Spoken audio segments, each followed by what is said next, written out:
Hi everyone, and welcome back to the Mill Creek Government Channel. I'm Jessica Stutzman. Thank you for tuning into today's very special show where our guests are going to share with you their organization's mission along with some very, very special stories of children who have had their wildest dreams come true. I am thrilled to introduce you to Jan Stork, Senior Director, and Michelle Hoffman, Regional Wish Assistant, who are joining us from the Make-A-Wish, Greater Pennsylvania and West Virginia. Thank you so much for joining us today. Thanks you for having us here. So I know what everybody knows what Make-A-Wish is, but why don't you guys share with us what your mission statement is? Well, our mission is very simple and has never changed. We grant wishes for children who have life-threatening medical conditions, and we do that to enrich the human experience with hope, strength, and joy. And how did Make-A-Wish get started? Because I'm sure it didn't start here in Erie. What happened nationally? It did not. In 1980, a young boy by the name of Chris, who had been diagnosed with leukemia, was being treated in Phoenix, Arizona, and his dream was always to become a motorcycle police officer, which was made popular in the TV show Chips for any of your watchers, people watching that might remember that TV show. And he wanted to be a police officer.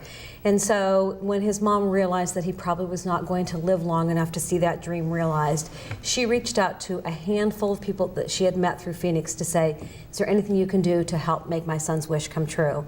And that one request and wish is what started the Make-A-Wish organization. They were able within 3 days to make his wish come true. They gave him a police officer uniform, a badge, allowed him to write tickets for jaywalkers for a day. And I think that wish probably impacted the founders of the organization and the people that made that happen as much as it did for Chris and his family. And so that was in 1980, and then our chapter, which is Greater Pennsylvania and West Virginia, was the eighth chapter chartered, and we were chartered in 1983. Oh my gosh. And what was that particular wish? Do you have any details about the first one in Pennsylvania? Yes, that wish was for, and his name is Brian. Brian, thank you, Brian McClinton. His name had escaped me for a moment. Brian, and his wish was to go to Texas and get a piggyback ride from his favorite uncle. Oh my gosh. I know. It's amazing to us still to see how sometimes a wish can be so simple as something like that. And regardless of how simple or how extravagant, it's very impactful for our children. Well, it definitely is, and I'm so excited to have you guys here. There are some misconceptions about Make-A-Wish as well. What would some of those misconceptions be? There really are. I've been with Make-A-Wish for 20 years, and in 20 years, we've really tried to change that perception, but a lot of people still think we only do wishes for children who have a terminal illness or for children who are dying, and we're very careful. We see firsthand how much a wish can impact a child, and we know statistically that more than 80% of our children go on to live long, healthy lives. So we're very careful when we talk about that our children have critical conditions or life-threatening conditions. And so that's a very common misperception.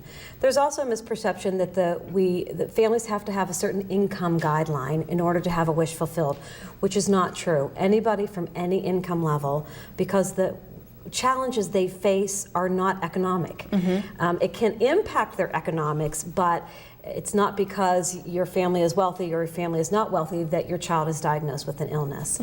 And I think the other is we include the family in every aspect of the wish. So we make sure, because we know that a wish doesn't just affect the child, but it affects every member in that family. And so we're very careful to include everybody in the family in the wish process. And I think too, just from some of the stories that I've seen on TV, whether it is, like you said, whether it is terminal or it's not terminal, it really helps them get through this battle that they're facing right now. It really does. We see that a child that's diagnosed with a condition, a life-threatening condition, really the illness takes over their life. It takes control of their life, and the illness decides whether they'll go to school, how long they'll spend in a hospital, when they can return to school, if they can play with their friends, if they can go outside. And we come in and we say, this is your decision. We're giving you some control back in your life, and the child is the one that decides what the wish will be. Not the siblings, not the parents. They might have some input, but it's that child's wish, and giving them some control back really starts them on their path to recovery a lot of times. So now I want to talk about who is eligible for this program? Because like we said, it's not just, for anyone facing, a life-threatening illness or disease. Who's eligible, and how do we get the person in touch with you guys? Okay. So we grant wishes for children between 2.5 and 18 with a life-threatening medical condition that is either progressive, degenerative, or malignant. So a wish process starts with a referral, and anybody can make a referral. It's very easy. We do ask that the family is aware of the referral. As Jen mentioned before, one of the biggest misconceptions is that we only do wishes for terminal ill children. So if the first time they're hearing from us, letting you know that your child has been referred, it can be a little shocking. So we definitely want the family to be aware of the referral. From there, we have WISH guidelines in place. We work with medical professionals to establish those guidelines, and it's the physician who determines whether or not a child qualifies. Okay. And then from there, what is the WISH process? So once they're eligible and the doctor has determined that, what's the next step? So once the child has officially qualified, we contact the family, and then we assign wish granting volunteers, which is my favorite part. The volunteers actually get to go to the family's home, meet with the family, meet with the siblings, and help determine what the wish will be. So that's when a wish is born, from the moment the child determines what his wish will be, and then we have the paperwork back at the office and we start the magic from there. Have either of you two been a part of going to their home and telling them their wish has been granted? We both have become volunteers. Okay. We are employees of the organization, but we've fallen in love with the mission and wanted to become volunteers as well. So it's really magical. How special is that moment when you knock on their door? Can't even describe it. Not only is it the best part of our jobs, but it's one of the reasons we became volunteers, is meeting the children. We learn so much from the children. And it puts life in perspective for anybody that becomes a volunteer or anyone that works with our organization. It really does. And you look at what they're going through, and you learn how to live life to its fullest from these children, and how to enjoy life, and how to not complain about the small things. Put things into Exactly. perspective. It really does. It really does. And I love them. The children are what inspire us every single day. That's such a special and heartwarming story. What I want to touch on next is what types of wishes the kids ask for, because what comes to mind first is, Disneyland or Disney World. So is that the top one? And then what are some of the other ones? Like you said, the piggyback ride from their uncle. We do a lot of really interesting wishes, but by far Disney World, but more than 40% of our children choose something to do with Disney World, whether it's Walt Disney World Resorts or a cruise or Disneyland. About 47% of our children choose that wish. It's definitely the most popular, but we encourage them to think outside the box. Of course, we have guidelines in place, but we really want to, it's about them. So whatever their heartfelt wishes, we will see if we can make that happen. And we have 5 of the most common types of wishes. So the newest one is I wish to give, which is kind of cool. A lot of pay it forward wishes. We recently had a young boy wish to give a VGO, which is a robotic camera, to Children's Hospital. So that helps with the physicians interact with other physicians or patients, and to see a child who gets something for themselves pay that forward, words can't describe it. I can't even imagine what it was like to get that first one where the wish wasn't about, and again, we're more than welcome to ask for the wish for themselves. Definitely. But to have them give it away, I can't even imagine what that was like to, Our very to get first that. one was Dominic, and Dominic wished to have a few toys for himself, but more than anything, he wanted to provide toys to Children's Hospital. One of the things he remembered doing is every time he would go to the hospital, they had a huge toy chest, and he wanted to fill that toy chest. He knew the last time he had been there, the toy chest was a little low on toys, and he said all kids should be able to have a toy when they arrive. So together with a partner of ours, Toys R Us, Dominic went and picked out toys that he knew kids would love, and he picked out every single one. He'd go through the store and say, okay, I'll take 4 of that and 3 of that, and filled the toy chest, and it took carloads of toys to the hospital. And he was very young at the time. I think he was only 6 years old when he did that. So 4. Oh, 4. So to have the crazy. forethought to do that, to provide and help other children going through the same type of thing he went through was pretty magical. That is, and you know who better to pick out toys than I know, than and a he had 4-year-old? And Jeffrey Jeffrey. the giraffe help him, so it was pretty cool. Yeah, of course. And then there's also the, like you said, the other types, the I wish to meet. Yes, Who do they so ask to meet? We see all different types of celebrities. John Cena is one of the most popular, and he is amazing. He grants a lot of wishes. Andrew McCutcheon was one that we recently did. So it's pretty cool for the child to meet a celebrity and tell them what that means to them. So we really encourage them to find out why and what their most heartfelt wish is. The next one is I wish to be, which is also pretty popular too It is, right and now. it's like our very first wish, who wants to be a police officer for a day. Yes. And our most popular I wish to be would be a young boy by the name of Michael who wished to be a superhero for a day. Oh. It was just amazing. All he told us was, I want to be like Spider-Man. I know there already is a Spider-Man, so I obviously can't be him. Yeah, okay. But I want to be somebody like Spider-Man, and can you make that happen? And so we had a team of people, volunteers and people in the community and our staff that got together and created a whole persona for him, and he was going to become Beetle Boy. And so he woke one day to a news story that said the city of Pittsburgh is being held hostage and the Spider-Man is nowhere to be found. So number 2 has So to come Beetle in. Boy, Yeah, if you're within the sound of our voice, we desperately need your help. And he went to work and spent a whole day saving a damsel in distress at the Pittsburgh Zoo, saving the pit panther from being pummeled by poisonous footballs, saved the city's water supply. And at the end, the Marvel Comics sent the real Spider-Man, who pronounced him no longer a sidekick, but a full-fledged superhero. Oh my gosh, that is so sweet. It is. And required probably more help from the community than any other wish that we've ever done, because everywhere we went along the way, people were volunteering their time and their talent to help make that wish come true. I'm sure you had a ton of people lining up to help once they heard the premise of this particular And throughout the wish. day, because the TV stations were covering it all day long, every stop along the way, more and more people were showing up. Right. Where's he going next? We want to make sure we're there. So it was really an amazing wish for those reasons. Right, and I'm sure logistically you're trying to figure out what role each person's going to play, where you're going to Yes. put them. And this was before social media, so it wasn't, our national organization did one in San Francisco recently, but this was before any national, social media where you could follow along that way. So Right. And how long ago was that one? that wish was, I believe, 10 years ago. Okay. And it's still one we talk about when we Yes. talk about community involvement. Oh my gosh! And we're going to show you some great images on the screen of some of these wishes that we can show you. I also have on here that somebody wished to be a cowboy. Yes, that was Noah. That was Noah. And again, they don't tell us a lot. In their mind, we always say to them, if you want to be a cowboy, tell us what you envision. And he wanted to learn how to go horseback riding, and he wanted a proper hat, and he wanted stirrups, and these are all the things that we wanted. So we spent a whole day with him at a farm, and he was able to have his own horse, and we gave him a saddle. And so we made sure he was outfitted as a cowboy would be when they're riding horses.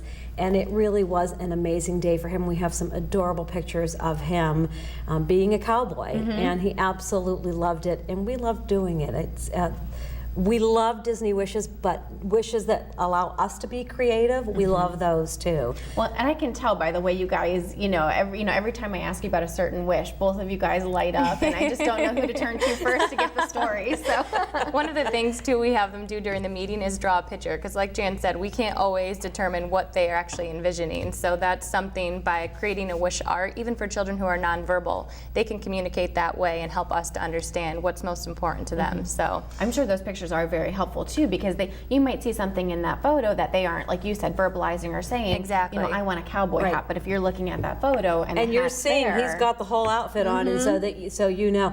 And there are times, particularly if it's a young child, they'll draw a picture, and you have to say to them, okay, now tell me, what is this?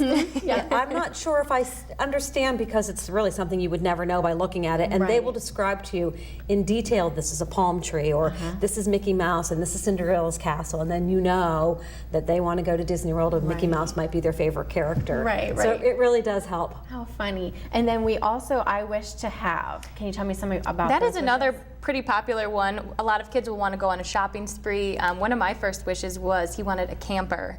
And Teddy was very close with his grandfather, who unfortunately had passed away, and had taught him about hunting and fishing. And he loved those memories that he made with his family. So he wanted something to give back to his family that he could continue with his grandfather's legacy. So he wished for a pop-up camper. And I still can remember his face. The day that we revealed it to him, he was not feeling well. And his mom actually considered canceling. But the moment his camper came around, he forgot he was sick. He was so happy. His mom called me and said he spent 2 nights after that in his camper. All of his friends would come over, and it's a great escape for them. So it gives them something positive to look forward to. Did you hear about any of the stories where they took that camper? Did they get to tell you where they were camping? Mom said for the first summer it sat in their backyard and they had so much fun with it. Almost becomes a clubhouse, I that's what think, was for gonna them. say. Yep. So like you said, a little great escape right in your own backyard. We did. Yes. And one of the ones we've done somewhat recently, we talk about how a wish can transform a child, and it's so true. And sometimes we see that transformation in maybe a month as we plan the wish, or a week. Or in the case of Austin, we saw a transformation in him in a matter of hours. His wish was to have his very own puppy. And he had found a puppy online that he fell in love with, and her name was Layla, and that was the puppy he wanted. But we wanted to do it as a special reveal, so we didn't tell him the entire truth when he thought that the puppy was gone. We led him to believe that the puppy had been purchased. It was purchased by us, Right, but right. he thought it had been purchased by someone else, and we didn't correct that. A little bit of bad news before the good that's news. right. And his family was all in on it, but we did it in conjunction with Edinburgh University. And he came to a basketball game one day not knowing. He thought it was just a Make-A-Wish day. And he arrived and was feeling not good. He was having phantom pain in his leg. He had a portion of his leg removed because of the cancer. Okay. And claimed that he no longer liked basketball, and he was going to be at a wish reveal at a basketball game. And we thought, this might not work out well. But truly, at halftime, we brought him out to center court, and what we told him was, we know your wish is to have a puppy. We know one will be coming along any day now. And so one by one, the student athletes would bring out a gift so that he would be prepared when the puppy arrived at home. And one of the last gifts we brought was a carrying case, so that when you travel with the puppy, you'll have something to put the puppy in. And then we said, it seems a little cruel to give you all this stuff and not give you a puppy. And so the last gift was, Layla, the little puppy you wanted is here, and she's all yours. And honestly, just with every gift, you could see his spirits lifting, and he went from someone that just was into someone who had a huge smile on his face. And he turned and said, seriously, she's here and she's mine? And we said, yes. And they put that puppy in his arms, and honestly, they were just both home. That's the only description you could have. That is so... It was an amazing, not a dry eye in the place, when you could see how much he changed in that. At the end of the day, I said to him, yeah, how are you feeling? He said, I'm great, I feel great. And I said, you weren't feeling well earlier. And he goes, really? And I said, how do you like basketball? He said, I love basketball. So he really was a completely different man by the end of that wish. Right, so touching. And now he gets to take care of, he won't focus on himself so much, he gets to take care of this puppy now. And he was learning how to walk with a prosthetic leg and was not having a lot of success and really didn't want to learn. But Layla came, and every day he was out walking that dog and eventually running with that dog. And so it really did help him have the strength he needed to continue on. Oh, absolutely, absolutely. And then also, because I want to make sure I get through all the top 5, types of wishes here, we also have the I wish to go to, to a certain Which again, special most place. popular with Disney, but one of the coolest wishes that we've recently done, a young girl wanted to go to London to have her senior pictures taken. She was 17, was diagnosed with ovarian cancer, which is very uncommon for a 17-year-old, and was faced with a lot of challenges. And she lost her hair and was not able to do the sports and the things that she loved. And so she wanted something back that she could feel good about, and something that an 18-year-old girl, soon to be 18, looked forward to as her senior pictures. So she fell in love with London, and she ended up flying to London, had her senior pictures taken, and those are some awesome memories that she'll have from here on out. And she's even considering going to school in London. So Really? Isn't So that you guys amazing? might have changed her future forever. I mean, she might not be back. That's right.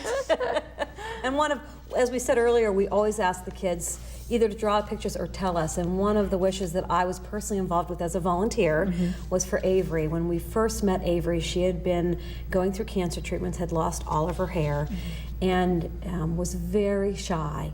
And so we sat down with her and said, you know, if you could go anywhere, if you could have anything, what would you wish for? And very quietly she turned and she said, I want to meet Ariel. And we said, okay, well, we think we can make that wish come true. And so we sent them to Disney World for a week. Our families go for 7 days and 6 nights. And so we sent her for an entire week. And one day she had breakfast with the princesses, and Ariel was one of the princesses, and they took her aside, they took little Avery aside and sat one-on-one and talked. And for Avery, this was just every day. This was great. This is what it was all about. The family was crying because they couldn't believe this wish was coming true. But Avery had questions that she needed to have answered by Ariel, as far as where was Flounder, what was he doing right now, and she said he's in the castle and he's in the tub and he's swimming around. And so they talked one-on-one, and we have some beautiful pictures of them and how magical that was for her. And her mom said afterwards, we never knew if that would come true. We didn't know a year ago whether she would still be with us long enough to have this dream come true. And so it gave her that hope, that strength, and eventually that joy of the wish coming true. Right. And that's why we include that in our mission statement, is a wish really does provide hope, strength, and joy. It does, and I think, like you said, the joy, I think the power of positive thinking can totally change these kind of, you know, situations around. It really does, and we see it. One of my favorite stories is of a girl by the name of Danielle who had been diagnosed with a very nasty kind of leukemia. It's called AML. And she was not doing well, and they weren't expecting her to live. And we told her her wish was going to come true, to swim with the dolphins. And that's all she needed. And they saw a complete turnaround. And her mom said, I think without Make-A-Wish, she wouldn't have made it through that treatment. That must be heartbreaking to hear that, you know, someone might not have made it, you know, a week or a year, but because of this, because of the dolphins, or because of, you know, Ariel, everything has changed. And we see it time and time again, and it's heartwarming to know that a wish can make that much of a difference in a child's life. Oh, absolutely. And I think we're kind of getting into this right now. A wish impacts both the child and the family. Have you guys done any studies to, again, we know this just by looking at the child to know that this works, but have any studies been done as well? Yes, and it has. Our national organization, we're part of a national organization called Make-A-Wish America, and they did a study several years ago asking those questions, how does this indeed impact a family? And we have some statistics. 89% of healthcare professionals say they believe that a wish experience can influence the wish kid's physical health. They see it in their everyday, that when a wish comes true or a child is looking forward to a wish, they know it makes a positive impact. 96% of parents, 96, say the wish strengthened their family. Illness can tear a family apart in that one is with the child, one is at home working and making sure the rest of the family is being taken care of. And a wish brings them together as a family. We hear that probably more than any other comment from a family, is how it strengthens their family. 81% of parents say they saw an increased willingness in their children to continue on with the treatment, which is critically important as they're being treated. 99% of parents reported that the wish experience gave their children increased feelings of happiness. And as a parent, honestly, is there anything better than seeing your child happy when they're fighting an illness and you see them battling that and they're depressed and they can't see long term? Right now they're in what it is. This becomes their new normal, being in a hospital, doctor's appointments, treatments, and that's not what should be their normal. And so to see that happiness come out in them again through a wish come true is amazing. 74% of parents say that the wish marked a turning point in their child's response to treatment. And again, it can make a huge, and lastly, 90% of families observed in their wish kids emotional health, an increase in emotional health. So we know firsthand, we've always known it, but now to have the statistics to back up what we've seen is really amazing. And the parents are the ones telling us that because they're with their children day in and day out, and they see how much it can impact their wish and their life. Of course, and an illness like this is so stressful for the family. You know, I'm sure this not only rejuvenates the child, but also the parents. And the whole family. To Yeah, the just siblings, rally everything. behind them and keep going. I know we don't have much time here, but I do want to talk really quickly about what the average cost of a wish is and how our viewers can help, you know, by donating either time or money or what they can do. The average cost of a wish is actually $4,400, and that is based on our most popular wish of Disney World, going for a family of 4 for 7 days and 6 nights. That's how we've come up with that average cost. Anybody who's watching today, there are several ways they can help. They can go online to make a donation at greaterpawv.wish.org, which is our website, and there's a donate button right in the top right-hand corner. They can refer a child if they know of someone who's battling an illness. As Michelle said earlier, make sure the family is aware of the referral. And if you're not sure what to say, call us. We'll help you know what to say to a family when you're talking with them. Right. They can certainly do that. They can donate air miles. That's a big one. Folks, if you definitely need to hear that again, go ahead and repeat it. Donating air miles, we use probably just our chapter alone, millions of air miles are needed every single year because our number one wish are travel wishes. And it's also our number one expense to pay for flights. Right. So if they, again, they can go to our website and learn how to donate their air miles. And we take United, we take Southwest, we take Delta, and JetBlue, JetBlue. So there are lots of ways that you can do that, but that is one critically important. People in local companies can do a Wishmakers at Work program. Our schools and colleges, we have Kids for Wish Kids and Wishmakers at Work. So there are a lot of ways that they can help, but the three most common are refer, volunteer. If anyone out there wants to become a volunteer, we are very much a volunteer-driven organization, and so we can't do it without our volunteers. They're the ones that work directly with the families. And then donate, because as we said, wishes cost money. Of course. And so because we are completely funded by private donations, we can use anyone's help, and every penny counts. Oh, absolutely. And Michelle, do you just have a few you know, fundraisers coming up that you want to mention? We do have Waffles and Wishes, which is held every April to celebrate World Wish Day. It's coming up in April, and we will be surprising one child with their wish. So great event, and we'll have it on our Facebook page, so it's definitely one to check out. Sure, and unfortunately we are totally out of time here, and I want to keep talking about all these kids, and I can't wait for everyone to see the pictures that we have. But you have a website, you have a Facebook page, you now have an Instagram account. Yes. So we'll make sure we put that at the bottom of the screen. I wanted to thank you guys so much for being here with Thank you us. for having Thank us. you. And sharing these special stories. It's everything I can do to not choke up when I hear these stories, because they are so special. And like I said, folks, you know, viewers, if you can again donate your time, donate any money or airline miles, again attending one of their many events. This is a truly wonderful organization, and I know you're going to want to get involved. Until next time, have a wonderful day and keep tuning into the Mill Creek Government Channel.